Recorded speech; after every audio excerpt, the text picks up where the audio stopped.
Bonjour Clément. Bonjour Julie. Et bonjour à tous. Bonjour à toutes. Bienvenue pour ce nouveau podcast des Voix de l'Esprit, qui aujourd'hui est intitulé Confiance et assurance. Donc confiance et assurance qui sont deux termes qui désignent des choses bien différentes, n'est-ce pas Clément ? Alors ce qui nous intéresse dans ce sujet, c'est justement l'amalgame qu'on fait souvent en fait sur ces deux termes. Oui. C'est-à-dire quand notamment on est en présence d'une personne qui va faire preuve de beaucoup d'assurance, oui. Et qui dissimule souvent beaucoup de peur, et qu'on assimile en fait à de la confiance en soi. On peut dire cette personne elle a beaucoup confiance en elle. Elle est charismatique. Elle est charismatique, voilà. Quand en fait il s'agit principalement d'assurance. En quoi ça diffère en fait, c'est évidemment l'espace duquel ça part en fait.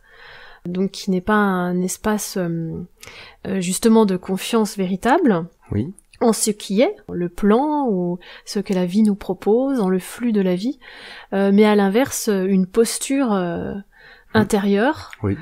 Qui est faite pour se rassurer soi-même, en prenant par exemple des airs de personnes très sûres d'elles, ça peut passer par une façon de s'habiller, par une façon de parler, une allure, une attitude. Une attitude, voilà, une façon de poser sa voix, une façon d'être avec les autres, qui fait que quand on est un peu, quand on n'a pas cette conscience en fait, on peut se laisser même intimider par quelqu'un qui a beaucoup d'assurance. Enrôler, abuser aussi. Abuser, manipuler, alors qu'en réalité cette personne peut aussi cacher un très grand manque de confiance en elle. Mais de par cette assurance qu'elle a réussi en fait à construire, ouais, c'est ça. Elle a réussi à leurrer les autres de par cette fausse confiance en elle. Eh bien, elle arrive parfois à ses fins, c'est-à-dire des fins de, comme on le disait, de manipulation ou de prise de pouvoir en fait sur les autres. Oui. Voilà, donc c'est ce qui nous intéresse dans ce podcast, Clément. Oui, pouvoir en fait discerner et déceler avec celles et ceux avec qui on rentre en relation et avec qui on converse, si on est justement en présence de personnes qui sont dans une assurance affichée ou profondément dans une confiance, une foi finalement en la vie, une confiance aussi en eux. La confiance, c'est aussi reconnaître ses failles, ses faiblesses, sa vulnérabilité, puisque c'est dans ces espaces-là de fragilité, aussi dans ces ombres, dans ces zones obscures, lorsqu'on les reconnaît telles qu'elles sont, qu'on est en capacité de savoir où est notre limite, où est notre zone de confort, où est notre zone aussi intermédiaire entre les deux, là où on peut s'aventurer pour pouvoir justement se dépasser et en toute confiance. Donc voilà, c'est là où c'est important pour nous de bien définir ces deux termes pour que chacun puisse comprendre aussi qu'est-ce qu'il est en train de finalement de nourrir en soi et de développer. Si je nourris de l'assurance, eh bien ça a sa limite parce que c'est toujours dans un contexte où je vais pouvoir m'assurer que je me sens en sécurité, soit en développant effectivement un bagou, comme on dit, une répartie, de la rhétorique, voilà.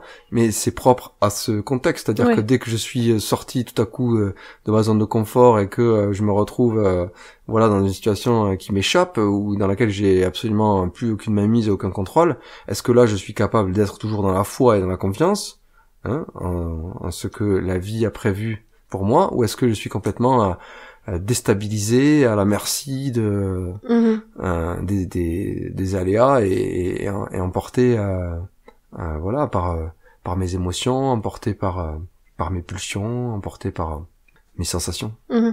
Oui, pour donner un exemple, par exemple, qui pourrait parler, c'est, imaginons un homme politique, donc qui a cette grande assurance, qui a développé cette grande assurance, et nourri, comme tu dis, parce que c'est vraiment ça le terme. C'est un entraînement. Voilà, c'est un entraînement, et qui dans son domaine à lui, quand il est dans ce domaine politique, ou quand il s'agit de s'adresser aux foules, ou à une certaine catégorie de population, fait preuve de cette assurance, mais quand elle est déstabilisée, ou disons extraite de ce milieu, de ce contexte, dans par exemple un contexte un peu plus personnel, par exemple, ça peut être familial, ça peut être amical, en fait, comme tu le dis, n'a pas du tout cette n'a pas de ressources.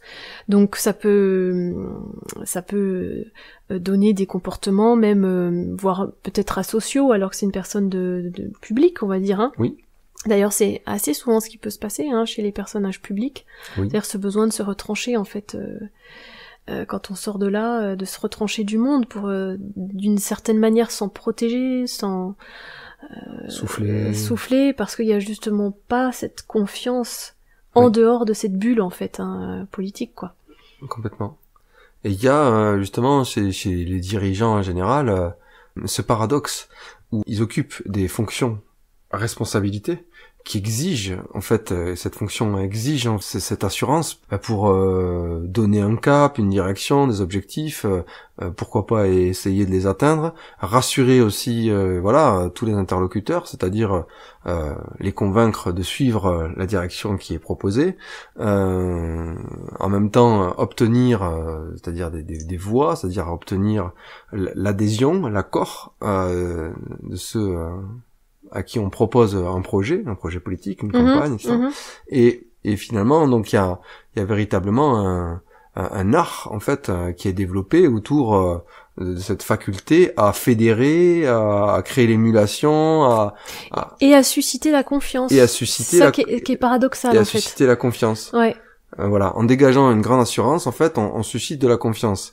Alors, c'est là où c'est intéressant, c'est pour ça qu'on fait ce podcast, c'est parce que lorsqu'on délivre sa confiance comme ça, j'ai envie de dire un peu aveuglément, ou en tout cas en validant les promesses qui sont faites, comme il y a une phrase qui dit que les promesses n'engagent que ceux qui les écoutent, pas ceux qui les font. Ouais. Oui, tout à fait. Ouais. Donc, je trouve cette phrase assez juste, puisque lorsque effectivement on octroie, on délivre sa responsabilité et sa confiance, son pouvoir d'une certaine manière dans ce qui est proposé par des personnages ou des personnalités politiques, eh bien on abandonne effectivement notre capacité à créer, notre capacité aussi à trouver des solutions, notre capacité à poser des réponses justes par rapport aux situations de la vie qui nous sont proposées, et on se retrouve toujours au bout du compte. Ça, j'invite chacun à faire un peu le bilan, le micro-bilan de sa vie. À chaque fois qu'on a comme ça remis son pouvoir, remis sa confiance à quelqu'un, par quoi ça s'est soldé? Dans la majorité des cas, c'est sensation de déception, de frustration, de trahison, d'injustice, etc., etc. Donc, Donc la confiance est trahie finalement, toujours. Oui, voilà. Au bout du compte. Et alors, du coup, et c'est ce qui nous mène aujourd'hui dans une société où on exige de plus en plus de garanties. Alors, on a trouvé tout un tas de choses. On a créé des lois, on a créé des assurances, on a créé des critères de notation. Tout est noté. Tout, absolument tout. On note votre expérience, votre expertise, votre chacun donne son avis sur tout, et tout ça a pour seule et unique vocation de rassurer. Et c'est pour ça que d'afficher une posture rassurante et donc une assurance permet de générer de la confiance autour de soi. Mais en fait, c'est une confiance qui est factice et qui sera tôt ou tard trahie. Pourquoi elle sera tôt ou tard trahie? Parce qu'elle ne part pas de l'intention finalement de générer une foi en ce qui est, c'est-à-dire à la fois en la vie, au fait que tout est juste, tout ce qui arrive a un sens, tout ce qui nous parvient comme expérience est là pour nous faire grandir, nous faire dépasser des peurs, nous faire outrepasser ces épreuves et nous faire croître en sagesse et en amour. Non, cette assurance, elle est créée dans le but d'obtenir quelque chose, d'obtenir de contrôler en fait. De contrôler. Donc tout l'inverse en fait de cette attitude de confiance vis-à-vis de la vie et de ce qui nous est proposé, quoi. Oui. C'est l'inverse. On pourrait dire que l'assurance cherche à créer en fait l'adhésion, à créer le rassemblement autour de sa personne, en fait, quel que soit oui, c'est intéressé, on va dire. La volonté. Alors que la confiance, lorsqu'elle est vraiment vécue, elle est contagieuse, elle se transmet et elle rend libre.